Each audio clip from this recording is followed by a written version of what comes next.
Hello বন্ধুরা, চম্পা delivery তোমাদেরকে অনেক অনেক ভালোবাসা। আশা করি তোমরা খুব ভালো আছো, আমরাও খুব ভালো আছি। চলো তার আগে তোমাদের দ্বিতীয় দিন আমি পুজোর সব ভোরবেলাটা তোমাদের সাথে শেয়ার করলাম। তো দেখো, দেখতে থাকার সঙ্গে থাকো। ভিডিওটি ভালো লাগলে অবশ্যই একটা লাইক কমেন্ট শেয়ার করবে। দেখো, আমরা পুজো দিতে এসেছি, প্রায় 5টা বাজে এখন, আর পুজো দেবো।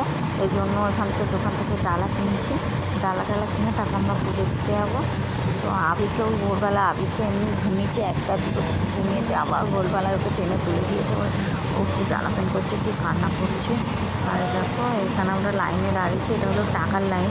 আমরা ফার্স্টে তো বুঝতে পারিনি যে, তারপরে পরে বুঝতে পেরে আবার নর্মাল লাইনে গেছিলাম। কিন্তু নর্মাল লাইনে কিছুক্ষণ দাঁড়িয়ে বলে আবির থাকছে না, বলছে আর পারবো না এখানে নর্মাল লাইনে দাঁড়াতে। কারণ নর্মাল লাইনে এত ভিড়।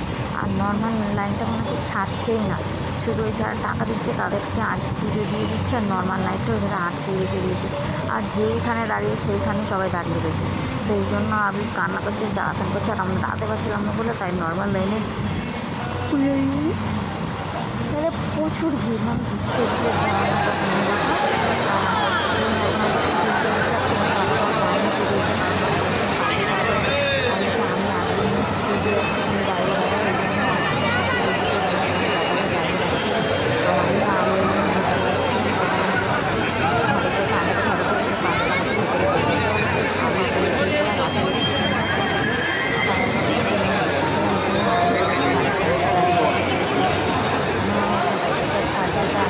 একটা লাইন রয়েছে, সেটা ছাড়া। তো অনেক কষ্ট করে পুজো দিয়েছি। আবির নিয়েছিল, সেই অবস্থায় ওকে নিয়ে পুজো দিচ্ছি। আর এই দেখো, পুজো দেওয়া হচ্ছে। এখনও মানে খিদে পেয়েছে, কিন্তু দুধ খাচ্ছে না, শুধু জলই খাচ্ছে। আর এত ভিড়, তোমরা দেখো, তোমরা না দেখলে বিশ্বাস করবে না। আজকে তার আগে শনিবারে প্রচুর ভিড়। আমি তো ভিডিওটা পরের দিন এডিট করছি, মানে পরের দিন সকালবেলায়। তো তার আগের দিন ওই শনিবার দিন তো প্রচুর, মানে ধারণার বাইরে এত ভিড়। ওখানে পা রাখার জায়গা নেই, মানুষের চাপি। দেখো তারপরে আর এইখানটায় সব পুজোগুলো মনে হয় করবে, তার জন্য মনে হয় সাজেছে। আর এই দিকটা একটা ইয়ে হয়েছে, দেখলাম। মানে তোমরা দেখুন বন্ধু, এত ভিড় প্রচুর, মানে সে ভিড়ে গ্রাম নেই। এখন না পারলে তোমরা বিশ্বাস করবে না। এখন এত কষ্ট হয়েছে, এত কষ্ট করে পুজোটা দিচ্ছি। সত্যি আবিরকে নিয়ে যাওয়ার খুব ইচ্ছে ছিল, আবিরকে আমি নিয়ে যেতে পেরেছি, এটা আমার কাছে সত্যি শান্তির একটা জিনিস।